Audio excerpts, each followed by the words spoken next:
comprando um quilo de açúcar ali na padaria. Que isso, gente, da validade. Bom dia, gente. Falar, sabe o que eles vão falar? Que é culpa nossa.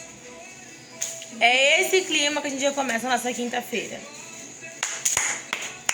Bom dia, bom dia. Última semana aqui na cozinha. Estamos finalmente já, gente. Né? E assim, o carro já está instalado.